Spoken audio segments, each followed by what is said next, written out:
Saya Mailan Sofa Ainaya dengan NIM 2620056 dari jurusan Tadris Matematika. Assalamualaikum warahmatullahi wabarakatuh. Waalaikumsalam warahmatullahi wabarakatuh. Selamat pagi semuanya. Pagi, Bu. Bagaimana kabarnya hari ini? Semoga kita semua dalam keadaan sehat dan tentunya semangat dalam mengikuti pembelajaran kita pada hari ini.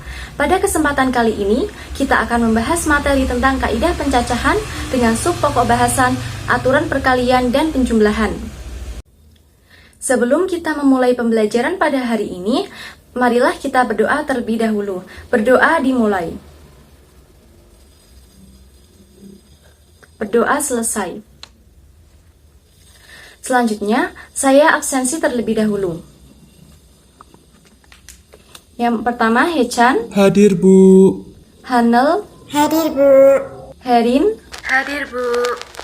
Jack. Hadir, Bu. Jay. Hadir, Bu. Minji. Hadir, Bu. Queen. Hadir, Bu. Ricky. Hadir, Bu. Sakura. Hadir, Bu. Sean. Hadir, Bu. Yang terakhir, Yuta. Hadir, Bu. Oke, hadir semua ya. Sebelumnya, pada materi kaidah pencacahan memiliki 3 sub pokok bahasan. Yang pertama, ada aturan perkalian dan penjumlahan. Yang kedua, ada permutasi. Dan yang ketiga, ada kombinasi. Selain itu, ada pun tujuan pembelajaran yang akan kita bahas pada kali ini. Yang pertama, yaitu mampu mengetahui definisi dari kaidah pencacahan. Yang kedua, mampu mengetahui apa yang dimaksud dengan aturan penjumlahan dan perkalian. Yang ketiga, mampu menyelesaikan permasalahan kontekstual yang berkaitan dengan aturan perkalian dan penjumlahan. Adapun kompetensi dasar 3.3 menganalisis aturan pencacahan, aturan penjumlahan, aturan perkalian, permutasi dan kombinasi melalui masalah kontekstual. 4.3 menyelesaikan masalah kontekstual yang berkaitan dengan kaidah pencacahan, aturan penjumlahan, aturan perkalian, permutasi dan kombinasi. Untuk indikator pencapaian 3.3.1 memahami konsep kaidah pencacahan. 3.3.2 mengidentifikasi fakta pada aturan pencacahan, aturan penjumlahan, aturan perkalian, permutasi, kombinasi melalui masalah kontekstual. 3.3.3 menganalisis aturan pencacahan, aturan penjumlahan, aturan perkalian, kombinasi dan permutasi melalui masalah kontekstual. 4.3.1 menyelesaikan masalah kontekstual yang berkaitan dengan kaidah pencacahan, aturan perkalian, aturan penjumlahan, permutasi, dan kombinasi. 4.3.2 menyajikan penyelesaian masalah yang berkaitan dengan kaidah pencacahan, aturan penjumlahan, aturan perkalian, kombinasi, dan permutasi. Nah, bagaimana teman-teman? Menurut kalian, apa sih yang dimaksud dengan kaidah pencacahan? Lalu bagaimana cara menyelesaikan permasalahan yang berkaitan dengan aturan kaidah pencacahan? Untuk menjawab pertanyaan-pertanyaan tersebut, maka kita harus mengetahui terlebih dahulu pengertian dari kaidah pencacahan.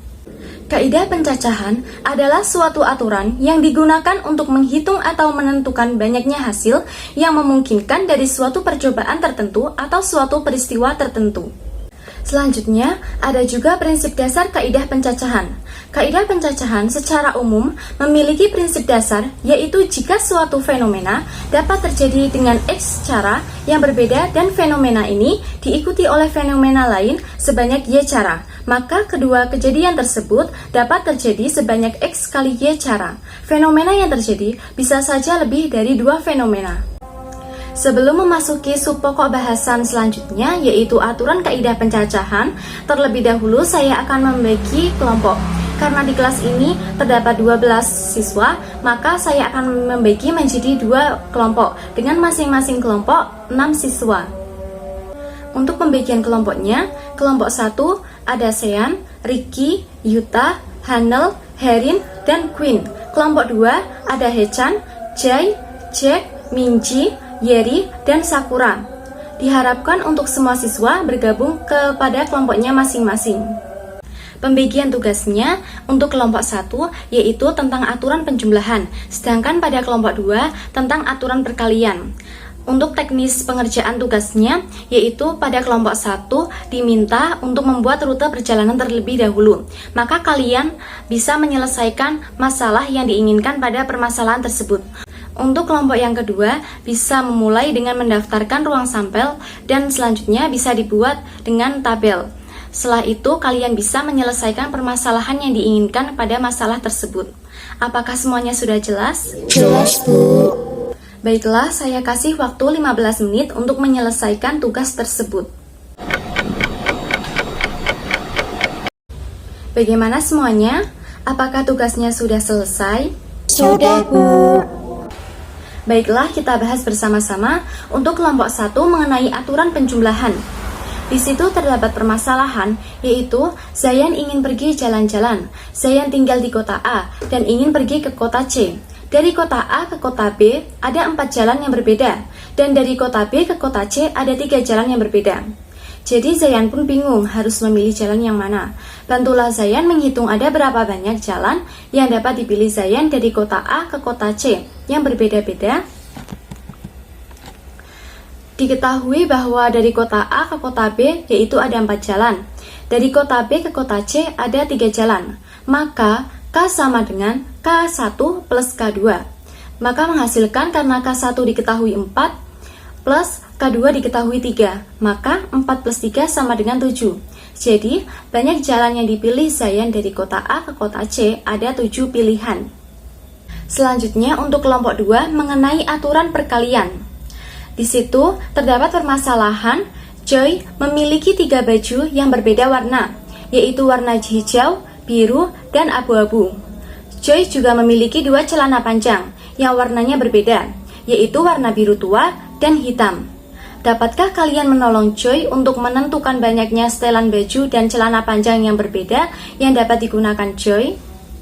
Untuk menjawab masalah tersebut, maka kalian bisa memulai dengan mendaftar anggota ruang sampel dari himpunan baju dan celana panjang Joy, seperti berikut ini. Yang pertama, yaitu ruang sampel baju Joy adalah A, yang anggotanya yaitu ada hijau, biru, dan abu-abu. Yang kedua, ruang sampel celana Joy adalah B, yang anggotanya yaitu biru tua dan hitam.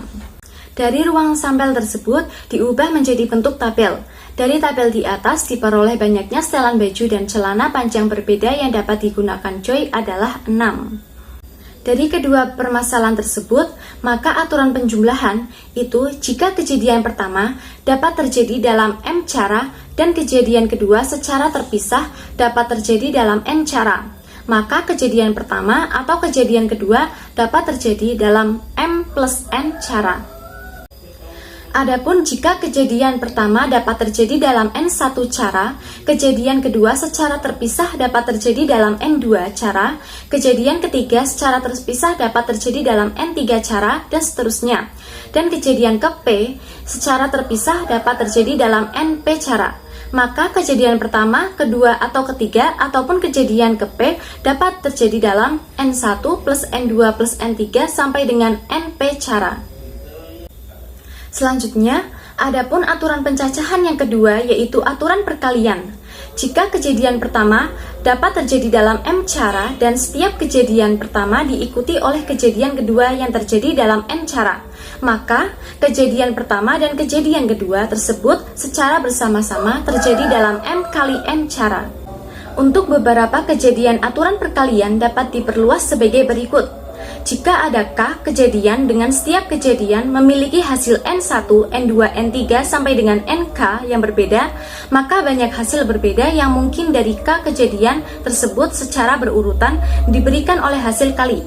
Maka notasinya N1 kali N2 kali N3 sampai dengan kali NK. Mungkin itu saja materi kita pada hari ini. Untuk latihan soalnya, kalian bisa mengerjakan pada bahan ajar secara individu yang akan kita bahas pada pertemuan selanjutnya. Terima kasih atas perhatian teman-teman semua. Wassalamualaikum warahmatullahi wabarakatuh. Waalaikumsalam warahmatullahi wabarakatuh.